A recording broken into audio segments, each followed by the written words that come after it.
Good morning, everybody, and welcome to Health Talk. I am your host, Dr. Niru Prasad, with my background in pediatrics, emergency medicine, affiliated with Henry Ford Health System, St. Joe, Oakland, and Beaumont. The theme of our Health Talk is the school health safety and the vaccinations. And joining us today as our guest speaker is Dr. Matthew Sims, PhD, and he's the Director of Infectious Disease Research at Beaumont Hospital. We are very privileged to have him as our guest speaker, and he's going to talk to us about all the researches that is being going on regarding the infectious diseases virus. Good morning, Matt, and welcome to my show. Oh, thank you very much. And I'm an MD PhD. Yeah, not just a PhD. MD PhD. Yeah. Okay. Sorry, I missed that part. Yeah. But you know, I have a lot of respect for PhD. Oh, so do I. A lot of people can be MD, you know, like us, but you are MD and PhD. That brings a lot of it was the best way forward for really studying disease. You know, you have to really, you know, there are plenty of MDs who do research. There are plenty of PhDs who do research on disease states. But to really sort of merge those two halves and be able to do clinical research and laboratory-based research, it's the MD PhD is a much easier path. Well, not PhD, easier, but it's a better path. Yeah. So Dr. Sim, first question, will you please tell us a little bit about your role at Beaumont researching infectious disease? Sure. So I've been the director of infectious disease research at Beaumont for about 16 years. Okay. And you know, during my PhD, I worked on antifungal drugs. Oh, okay. And so when I came to Beaumont and was establishing my own research program, I sort of went back into that field of looking at antifungals and trying to find better ways to treat fungi. But you know, as I sort of expanded my clinical practice and saw more things and did more things, you know, we started looking at other things, and basically, you know, in my laboratory, we kind of deal with anything that comes our way, right? Oh, so, okay. You know, if there's an outbreak of something, we'll look into it. If there's a particular type of antibiotic resistance that we're dealing with, we'll look into it. We do a lot of work with diagnostics, new ways to detect infection. We're doing a COVID study on that right now. We're doing a study about urinary tract infection diagnostics right now. We've done a lot of that sort of stuff. And then I also started a clinical trials unit, so where we do studies of new antibiotics and new diagnostics and all sorts of things with patients. You know, we work on a lot of different things. And you know, when COVID hit, we put a lot of time into working on COVID. You must be very much pressured during COVID. Yeah, well, you know, it's it was an interesting thing. So, you know, we knew it was coming. We didn't know how bad it would be. And, you know, I happened to be on service to seeing patients the week that it really took off at Beaumont, where we went from just a couple of patients to hundreds of patients. And so that week, I really was just dealing with the patients and how sick they were, and working with the FDA and the companies to get early access to some of the experimental drugs like remdesivir back then. And once I finished that week and some of my partners took over, you know, we all my partners and I sort of sat down and talked about what we were all going to be doing over the next few weeks. And, you know, two partners really took the primary role of seeing the patient, so the rest of us could do other things. You know, one of my partners was in charge of infection control for the hospital and really had to be involved with that. And I really, you know, started to bring in the research. So during that time, I brought in several studies from pharmaceutical companies, and I also authored several research studies. one on a treatment, one on convalescent plasma as a treatment, and then we did what's called the BLAST COVID-19 study, which was one of the largest serology studies of COVID, where we basically offered serological testing to everybody at Beaumont to track how people in healthcare were getting infected. And one of the things that came out of that was we really showed that masks really did work to prevent COVID. So you have done so much. I'm so much proud of you. Now, what is this monkeypox? Monkeypox, sure. You know, it has stirred the whole community. Everybody is scared all over the United States. Sure. Now, monkeypox is a virus that's been around. It's not a new virus like COVID. It's a virus that's been around since the 50s. It's called monkeypox because it was first found in monkeys, though it's actually, its natural host are small rodents in Africa.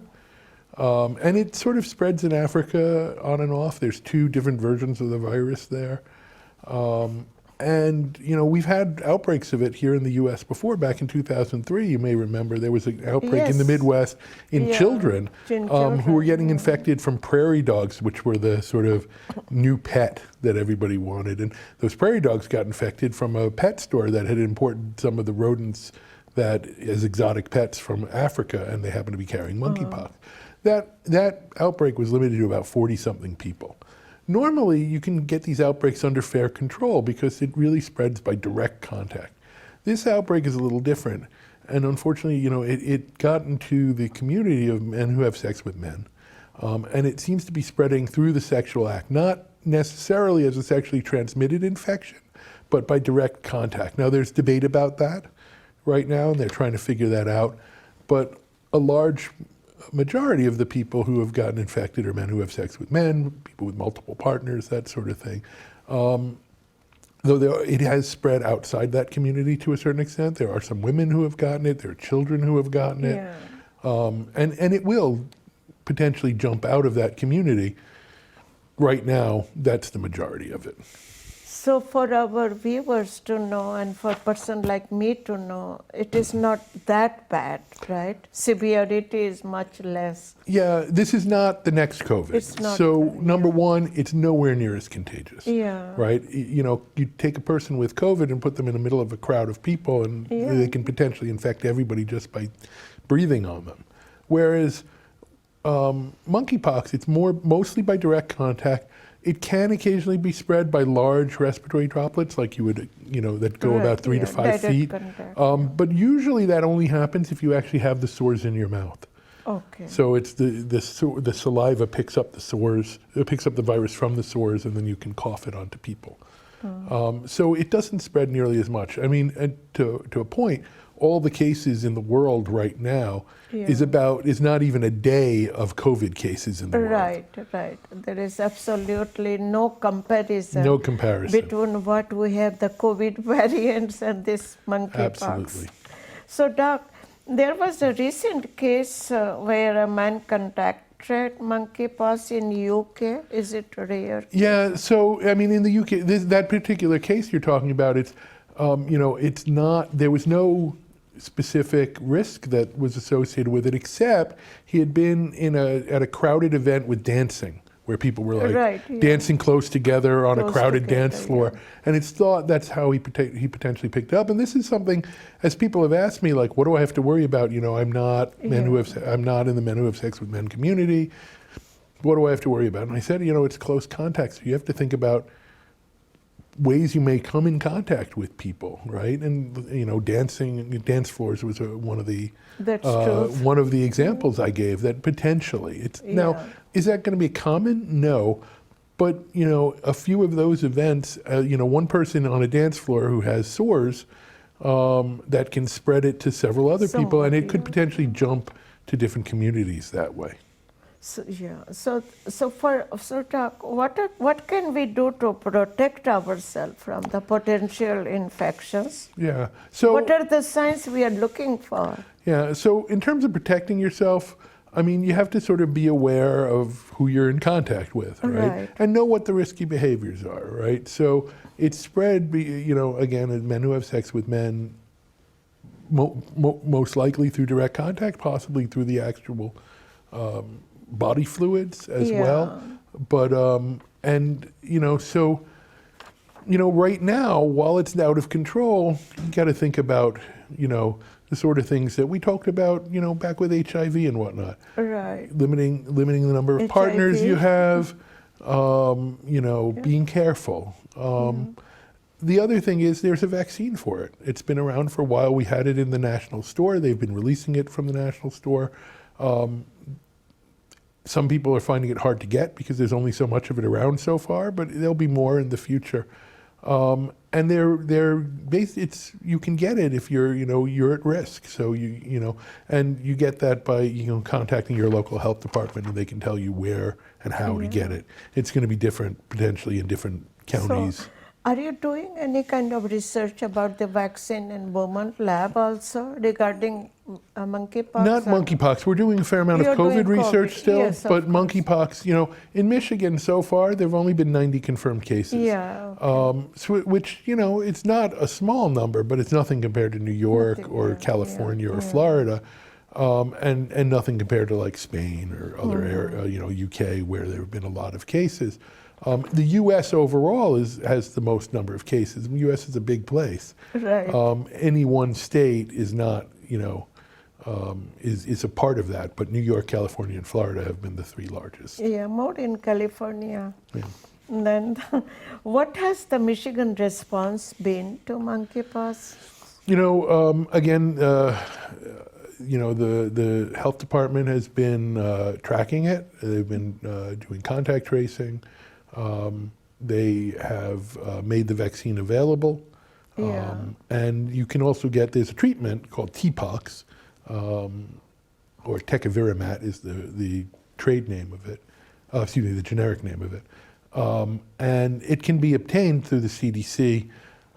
It's a lot of paperwork, so some doctors have trouble That is doing it, true, but it can be done. And, so if you need treatment, it's out there. Yeah.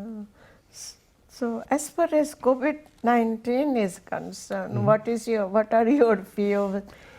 Yeah, The variant B5, Yeah. that's the one that is the culprit these Yeah, days. BA5, BA4, and there's a new BA5. one that's coming up. Another The one, number, alpha, the beta. number is slipping my mind right now. I That in the know. Midwest has been going up a little bit. Okay. And who knows if it'll go up more or B4 not. and But right now, BA4 and BA5 are the big ones.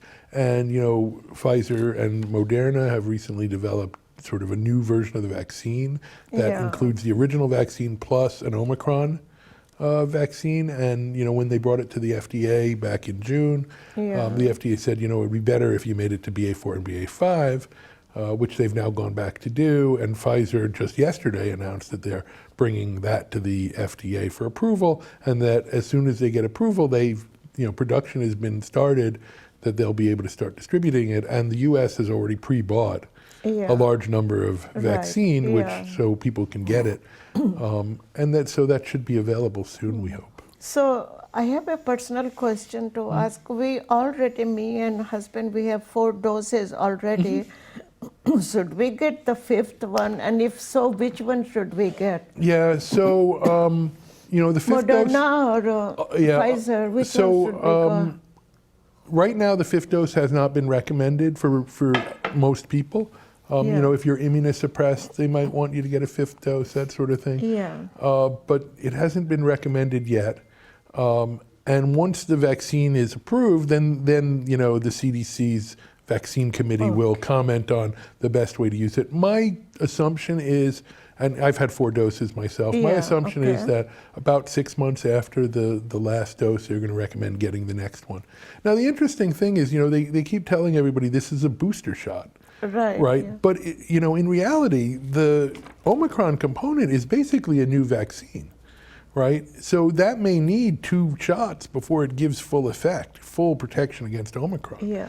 But they're still kind of putting it out there as a booster shot. And I'm hoping that when the CDC meets about this, when the FDA meets about it, when the CDC meets about it, that they address this, that, while the original version that's in there is a booster, the Omicron version is essentially a new shot. yeah. It can boost what you've already had, but the new effect, the new antibodies it's going to make that are specific to Omicron, that's probably going to need 2 shots. 2 shots. That's my guess. Okay. So then once it is there, then we should be taking 2 shots of Well, the new vaccine. we're going to have to wait and see what the Wait CDC and see says, what but that's my guess as to how it will be most effective. Yeah. We don't know yet what they're going to need, and we don't know what they're going to recommend. And, you know, then again, we don't know when the next variant is coming and when they're going to need to update it again. My guess is that I'm hoping we get to the point where it's like the flu shot, where we get it once Just a like year, a flu shot. and that's it. But we don't know. In fact, I know Moderna said that they were working on a combined flu Yeah. COVID vaccine. Flu and COVID vaccine. Together. Because, you know, now schools are going to open, you know, Schools are kids gonna will be, open. there will be another flu season going on. Right. You So don't even know. This is going to be this is going to be sort of the test year, right? Because Yeah. in previous years, when flu season hit, you know, not every school, but a fair number of schools in Michigan were requiring masking still. Yes, yes. And now nobody's requiring masking. You know, the CDC changed their recommendations Masking. again, and you know, if they're no longer going to require quarantine for exposure, Yeah. they're no longer going to require testing in the same way. You know, and You can go on ship cruise. yeah, Don't you know, need any everything is precaution. opening up much further now. And now we're about to start a school year. And, you know, we know it spreads in schools. We saw it. Yeah. And, you know, the schools that did not have masking policies in had much more spread. And now among kids, most kids don't get that sick. Now, some do. And you can get long COVID and you can have heart issues and all sorts of things with kids. But what kids do, and you know this as a pediatrician, you know, they Right. bring their home to their parents They and their bring home- grandparents. And the grandparents. Right, and the grandparents who are at risk, Yeah. they're the ones who are going to get very sick. Exactly, exactly. So the CDC, what do you think about the CDC recommendation for children 6 months and over? You know, for children 6 What months is and over, your I think it's a opinion? good idea. You know, It's a good the fact idea. of the matter is, again, we do a lot of vaccination for kids to protect them now. We do a lot of vaccination for kids to protect them later. And we do a lot of vaccination for kids to protect everybody around them, right? So we know, for example, when they started using Prevnar in kids, right? Yeah, the right. pneumonia shot, that it made the pneumonia drop in adults, Yeah. right? And we know that, you know, kids serve as a vector for infecting adults. And so if you prevent the infection in kids, you help prevent the infection in adults. So that's the thing. The other thing is, while not that many kids get very sick, there are more deaths from COVID in Yes. kids than there are from flu. We Yes, recommend flu vaccine every year to save kids' lives. You know, the thing is, I mean, you know, every life is precious. Doesn't matter how old you are. Right. But when a really young kid dies, I mean, that's a tragedy. Yeah, it's such an emotional trauma. And it's a tragedy to the Yeah. family. It's a tragedy to Right, everybody. It's just such a, you know, when a life is cut that short, you know, to me, it's worth the vaccine. The other thing, you know, I mean, I have kids, and both of them, the day that the vaccines were available, they got them. Yeah. And my youngest daughter, you know, was 11 when it became, you know, my oldest daughter was available for the first group. First they got it. dose, My okay. younger daughter for the next group. And then so she got both her doses. And then as soon as she turned 12, Yeah. we got her the adult booster. Adult dose, right. Yeah, Because they so- say for children, half of the adult dose, right? Yeah, I'd have 0.3 or I'd have to 3 or look up the exact yeah. dosing for the children. I The checked. booster for adults, Yeah. if it's Pfizer, it's the same dose. Okay. If it's Moderna, it's a half dose. Okay. But Moderna, you got to remember, is 3 times the amount that's in Pfizer. You know, Pfizer cut the amount to hopefully cut the side effects. Right. But one of the things we found was that the Moderna tended to keep the antibody level up a little higher, and it's probably purely because of the dose. So even the booster dose of Moderna, which is half a normal dose, is still a higher amount than the Pfizer. Oh, okay. So would you recommend Moderna boosters, or You know, would you recommend, I recommend go back to Pfizer? I recommend the booster, right? The booster. Which one you can get, right? So I got Pfizer for the first 3 doses. I switched to Moderna for the 4th. Okay. Partly because I wanted the higher dose myself, Right. but partly because that's what was available, right? If I went to the pharmacy and they said, no, we only have Pfizer, or if Beaumont had kept doing it, Beaumont did it, they had their own clinic for a long time, Yeah. and then they said, you know what, it's available everywhere, just go to the Okay. pharmacies. Yeah. So I went to the pharmacy and they happened to have Moderna, so that was fine by me. If Yeah. they had only had Pfizer, or if Beaumont had kept it and said, nope, it's still Pfizer, I would have gotten Pfizer. Yeah. The difference is not so much that I'd be like, oh, you have to get one or the other. So it's good to know for our viewers also, plus me, that there is not too much difference No. whether you get either of the Yeah, two. I think, right? I think that the mRNA vaccines have really been shown to give a much higher immune response than the other vaccines that are Yeah. available. There's the new one, the Novavax. It's still really too new and been used in too few people to really get a good feel compared to the mRNA vaccines. But my understanding is it doesn't give the same, it still doesn't reach the levels the mRNA Yeah. vaccines do. Isn't it amazing, Doc, that the little RNA virus without any coating goes in Yeah. and gives all sorts of problems? It's It's a a- respiratory virus, and we saw it with SARS, Yeah. and we saw it with MERS, and to a certain extent, people don't realize how lucky we are. I know. I've said this before, but COVID, the only other two really serious coronaviruses have been SARS and MERS. Yeah. There's 4 other human coronaviruses. They caused a common cold. Yeah. But when SARS hit, fortunately, it wasn't nearly as contagious as COVID, but the mortality was much higher. Much higher. Right? Yeah. It was I think You were right. 8%. I think. Yeah, Right. I think so. But about- MERS, which is even less contagious than SARS, Yeah. thankfully, SARS and that. that mortality is like 38%. It's huge. Now, can you imagine if we had the contagiousness of COVID and the mortality of MERS together? Yes, I mean, it would be the have biggest, been- it would be is the a greatest, terrible SARS-CoV. it would have been the greatest tragedy of, catastrophe of all time. Yeah. And I mean, not that, I don't want to underestimate the catastrophe that COVID has been to the world. Yeah. The sheer number of deaths, the sheer number of broken families, the impact on the economy, everything. I mean, it's been a tremendous burden and a tremendous, just tragedy. And luckily, I mean, while there are things that I think we could have done better as a population, I think that, it's amazing how fast we had a vaccine, and it's amazing how well that vaccine works. Is it a perfect vaccine? Absolutely not.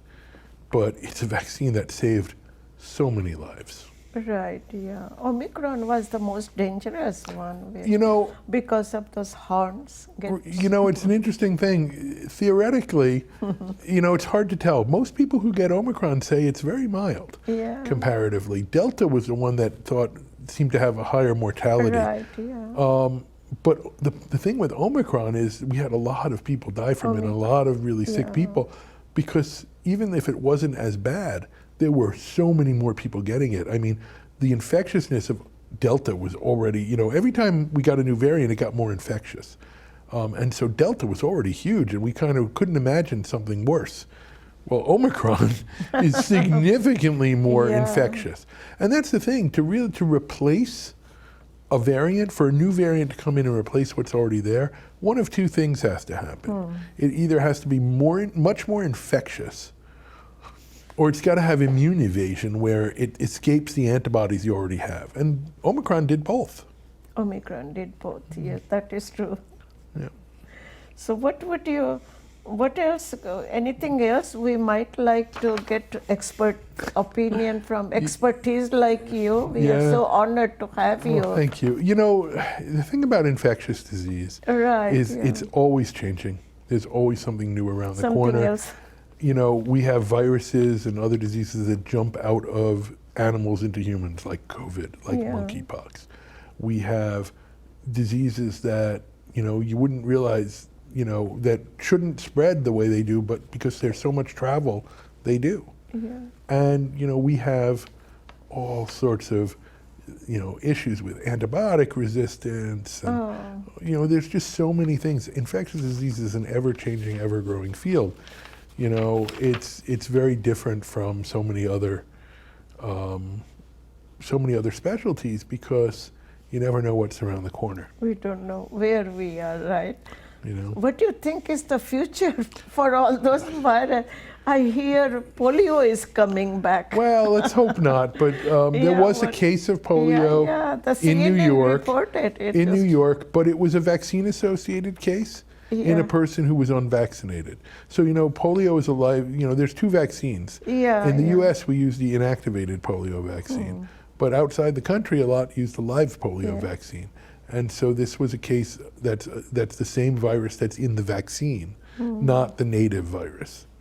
So it sounds like it was mild, which is what you expect from the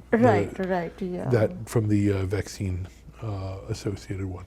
But the number of things that have been going on with infectious disease in the last few months. Amazing. There's the E. coli outbreak in Michigan. E. coli, That's just been all over the news. E. coli outbreak. Yeah, E. coli, paraechovirus in children has been a big one. There were cases of Crimean Congo fever reported in Spain. There were cases of Marburg reported in Ghana. I just heard that there's a suspected new case of Ebola in Africa. I can't remember what country. There's always more stuff. Amazing. It is. Isn't it? So your last 1 minute Keeps me busy. advice for all of us, Doc? Sure. COVID, while the CDC has lessened the restrictions and whatnot, a lot of that is just recognition of sort of what's going on in the world, what people are willing to do and doing now. It's not gone. It's not going to be gone. It's not going. Right. So you do need to protect yourself in a dangerous situation when you're in a big crowd. Masks, especially if you're at risk, masks are still a good idea, right? And when nobody around you is masking, so the surgical masks are great if everybody's wearing them because they prevent the person wearing them from exhaling the virus. If you need to protect yourself in a crowd, you got to wear a higher level mask like KF94, an KN95, or an N95. So for people who are immunosuppressed, older, sicker, that's what they should be doing, and get the vaccine. And stay up to date with what the latest recommendations on the vaccine are as the vaccine changes. So I'd like to thank you, Doc, for coming to my show. I'd like to thank our viewers for watching me, our producer, camera crews. And we learned so much from you. Thank you. We learned so much about those viruses. They are not going to leave us alone. COVID is not going away. We were really lucky with SARS. We were able to get rid of it. SARS, right. MERS is still out there. It's just very uncommon. But COVID, it's not going away. It's not going away. So thank you all for watching me for the Health Talk. Unless I see you guys again. Have a safe and a wonderful fall, right? Fall season. Thank you again.